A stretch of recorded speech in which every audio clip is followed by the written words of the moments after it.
Well, there are several features. I mean, it's a pretty complicated set of topics that have been legislated. I like the focus on systemic risk. I think that there's going to be a systemic risk regulator, which probably will be the Fed, and will in committee select a subset of all the financial institutions that they consider to be systemically risky and subject them, first of all, to more scrutiny, but second of all, to more careful behavior. In other words, restrict their capital requirements so they can't take on quite as much risk, or maybe put on a systemic risk tax, which is kind of gives them the incentive to become less systemically risky.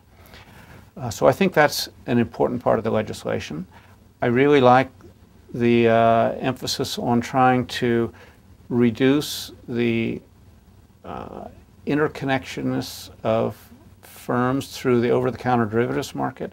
The fact that this vast array of derivatives are traded over the counter means that there are counterparty risks between all sorts of pairs of individuals that are not adequately margined or controlled, so that any one company goes bankrupt, it affects a wide range of other companies.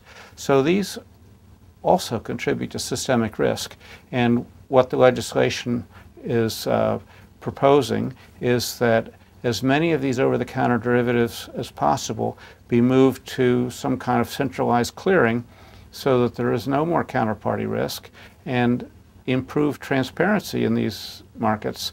And I think that actually is going to be a very substantial reduction in systemic risk for the system as a whole. There's resolution authority saying these companies that are too big to fail just need new kinds of bankruptcy type provisions. And then we can actually unwind them quickly and without doing so much damage to the entire economy. A lot of ambitious code has been written into the law for those, and we will have to see if it actually works. If we have another example of a big financial institution going bankrupt. I think global coordination is tremendously important. I hope we can see this happening through the G20 and through coordination of regulatory regimes around the world. I guess I think those are the main features of this bill that are important.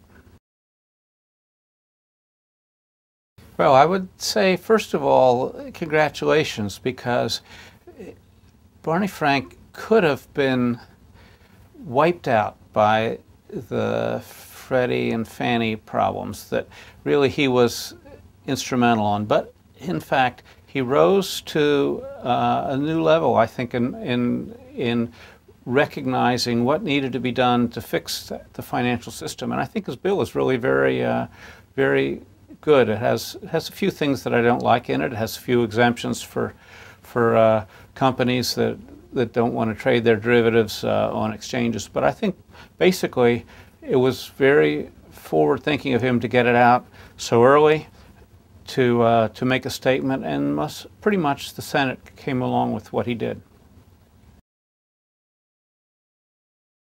I'd like to see a little more action on the energy side of things.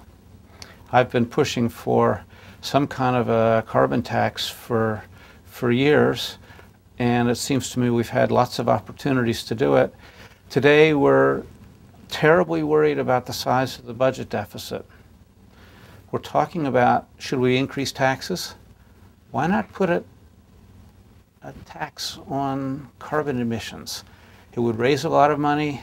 It would reduce the environmental damages in the future. It would solve so many problems. It would be a much more constructive thing to do than to think about raising the income tax.